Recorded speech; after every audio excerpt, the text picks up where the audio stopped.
بسم اللہ الرحمن الرحیم۔ اسلامی آئی کیو کے معزز ناظرین، السلام علیکم۔ جیسا کہ پچھلی ایپیسوڈ میں قیامت کی 10ویں نشانی کا ذکر کیا گیا تھا، تو آج کی اس ایپیسوڈ میں قیامت کی 11ویں نشانی کا ذکر کیا جا رہا ہے۔ مزید آگے بڑھنے سے قبل آپ لوگوں سے گزارش ہے کہ اسلامی آئی کیو کے آفیشیل چینل کو سبسکرائب کریں اور بیل آئیکن پر کلک کریں تاکہ ہر نیا آنے والا ویڈیو آپ تک پر وقت پہنچتی رہے۔ شکریہ۔ قیامت کی 11ویں نشانی، جھوٹے مدعیان نبوت کا ظہور۔ علامت قیامت میں سے ایسے دجال و قذاب لوگوں کا ظہور بھی ہے جو نبوت کا دعویٰ کریں گے اور اپنی خرافات اور باطل باتوں کے ذریعے فتنہ پیدا کریں گے۔ نبی کریم صلی اللہ علیہ وسلم نے امت کو خبر دی کہ ان جھوٹے مدعیان نبوت کی تعداد 30 کے قریب ہوگی۔ آپ صلی اللہ علیہ وسلم نے فرمایا، قیامت قائم نہ ہو جب تک کہ 30 کے قریب جھوٹے دجال ظاہر نہ ہو جائیں۔ ان میں سے ہر ایک یہ دعویٰ کرے گا کہ وہ اللہ کا رسول ہے۔ یہ علامت بھی ظاہر ہو چکی ہے۔ زمانہ قدیم و جدید میں بہت سے مدعیان نبوت سامنے آ چکے ہیں۔ کچھ بعید نہیں کہ کانے بڑے دجال اللہ ہمیں اس کے فتنے سے محفوظ رکھیں کی آمد سے پہلے نبوت کے کچھ اور دعویدار بھی سامنے آئیں۔ رسول اللہ صلی اللہ علیہ وسلم نے ایک روز خطبہ دیتے ہوئے ارشاد فرمایا، اللہ کی قسم قیامت قائم نہ ہوگی جب تک کہ 30 جھوٹے دجال ظاہر نہ ہو جائیں۔ اس سلسلے کی آخری کڑی کانا مسیح دجال ہوگا۔ حضرت ثوبان رضی اللہ تعالیٰ عنہ روایت کرتے ہیں کہ نبی کریم صلی اللہ علیہ وسلم نے فرمایا، قیامت اس وقت تک قائم نہ ہوگی جب تک کہ میری امت کے کچھ قبائل دوبارہ مشرکین سے نہ مل جائیں اور وہ بتوں کی پوجا نہ کر لیں۔ میری امت میں 30 جھوٹے ظاہر ہوں گے۔ ان میں سے ہر ایک گمان کرے گا کہ وہ اللہ کے نبی ہے، حالانکہ میں خاتم النبیین ہوں، میرے بعد کوئی نبی نہیں آئے گا۔ اس طرح ایک اور حدیث میں نبی کریم صلی اللہ علیہ وسلم نے 27 مدعیان نبوت کا ظہور کی خبر دی ہے۔ ان میں سے 4 خواتین ہوں گی۔ ان میں سے ہر ایک دعویٰ کرے گا کہ وہ اللہ کا رسول ہے۔ حذیفہ رضی اللہ تعالیٰ عنہ بیان کرتے ہیں کہ نبی کریم صلی اللہ علیہ وسلم نے فرمایا، میری امت میں 27 جھوٹے دجال مدعیان نبوت پیدا ہوں گے۔ ان میں سے 4 عورتیں بھی ہوں گی۔ میں خاتم النبیین ہوں، میرے بعد کوئی نبی نہیں۔ ان لوگوں کی بڑی تعداد ماضی میں ظاہر ہو چکی ہے۔ نمبر 1، رسول اللہ صلی اللہ علیہ وسلم کی حیات مبارکہ کے آخری ایام میں یمن میں اسود گنسی نے اسلام سے مرتد ہو کر اپنے نبی ہونے کا اعلان کر دیا۔ اس کا ارتداد عہد رسالت میں واقع ہونے والا سب سے پہلا ارتکاب تھا۔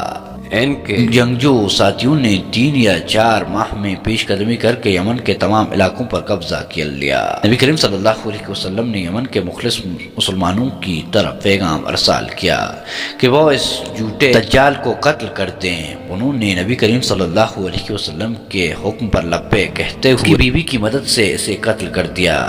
اس کی بیوی اللہ تعالیٰ اور اس کے رسول صلی اللہ علیہ وسلم پر ایمان رکھتی تھی۔ اسود نے اس خاتون کے شوہر کو قتل کر کے زبردستی اس سے شادی کر لی تھی۔ اس کے قتل کے ساتھ ہی یمن میں اسلام اور اہل اسلام کو غلبہ حاصل ہو گیا۔ ان کے مسلمانوں نے یہ ساری رداد نبی کریم صلی اللہ علیہ وسلم کی طرف لکھ بھیجی، مگر اللہ تعالیٰ نے آپ کو رات ہی وحی کے ذریعے خبر دے دی تھی اور آپ نے اپنے صحابہ کرام رضوان اللہ علیہ اجمعین کو ساری صورتحال سے آگاہ فرمایا تھا۔ اس جھوٹے شخص کا زمانہ نبوت یا 4 ماہ پر محیط تھا۔ نمبر 2، جھوٹے مدعیان نبوت میں سے ایک طلحہ بن خوالد اسدی بھی تھا۔ مسلمانوں کی اس سے کہیں لڑائیاں ہوئی، بالآخر وہ صدق کے دل سے مسلمان ہو گیا اور لشکر اسلامی میں شامل ہو گیا۔ اس نے اللہ کی راہ میں کفر کے ساتھ متعدد معرکوں میں بڑی جوانمردی سے حصہ لیا اور آخرکار نمائندگی جنگ میں غلط شہادت سے سرفراز ہوا۔ نمبر 3، انہیں میں سے ایک مدعی نبوت مسلمہ قذاب بھی تھا۔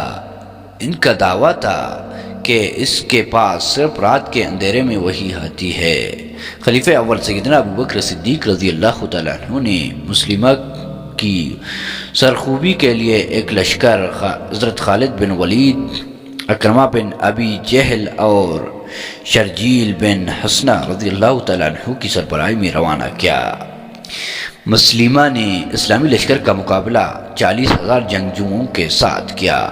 دونوں فوجوں کے درمیان متعدد خونریزی کے مارکے ہوئے اور بالآخر شکست مسلمہ اور اس کے لشکر کا مقدر بنی۔ مسلمہ وحشی بن حرب رضی اللہ تعالیٰ عنہ کے ہاتھوں وحشل جہنم ہوا، حق کو فتح نصیب ہوئی اور توحید کا علم بلند ہوا۔ نمبر 4، مدینہ نبوت میں ایک عورت سجاح بنت حارث تغلبیہ بھی تھی۔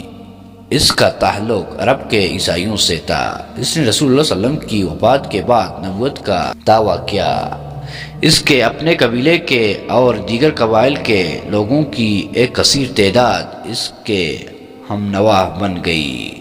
سجا اپنے لشکر کے ساتھ ارد گرد کے قبائل سے لڑائیاں کرتی ہوئی مسلسل پیش قدمی کرتی رہی، حتیٰ کہ یمامہ پہنچ گئی۔ وہاں اس نے مسلمہ کی نبوت کو تسلیم کر لیا اور اس سے شادی بھی کر لی۔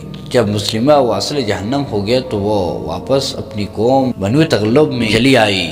پھر وہ مسلمان ہو گئی، اسلام پر خوب جمی رہی۔ پھر وہ بصرہ منتقل ہو گئی اور وہیں وفات پائی۔ تو یہ تھا اس ایپیسوڈ کا پارٹ 1۔ دوسری پارٹ کے لیے انتظار کیجیے۔